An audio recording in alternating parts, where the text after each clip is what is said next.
Good news, everybody.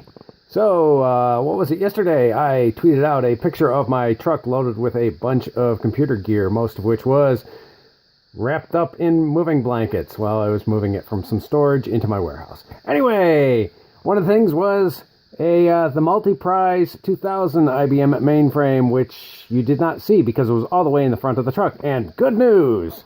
Let's open up the back. I'll do a proper video of this eventually. This one still has the SE cable. That's the thing that I am missing from the ES9000. And if we go to the controller card here, you can see this here. And it runs down, and it runs down, and it runs down. Over to this little bag here. And hey, someone has even marked it as SE, the service element. This should be the cable that I indeed need for the ES9000. And remember, there were no docks. It didn't show up in the docks. It just said there's a cable. Didn't have any sort of specs for the cable because I guess you were never really intended to know exactly what type of cable it was. Well, this cable, I believe, is the same cable. So good. I can start working on the ES9000 again because I have tried to find out the specs of that cable and have not been successful. So I think this is the proper cable.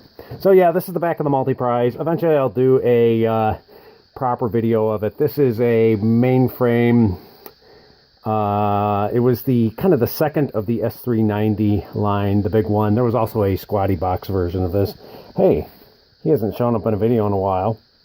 But yeah, I will get around to this eventually. This one needs to have the service element rebuilt and all sorts of things. So this is going to be a project and a half. However, this one, we should be able to rebuild the service element. Okay, yeah. And another thing that was in there was, yes, my third ES9000. And it's the little one. And yep, once again, that one has no console or microcode either, so it's a brick. But hey, it was cheap. It's been in storage for a long time. Okay, well, quick video. I will talk to you later. Bye bye.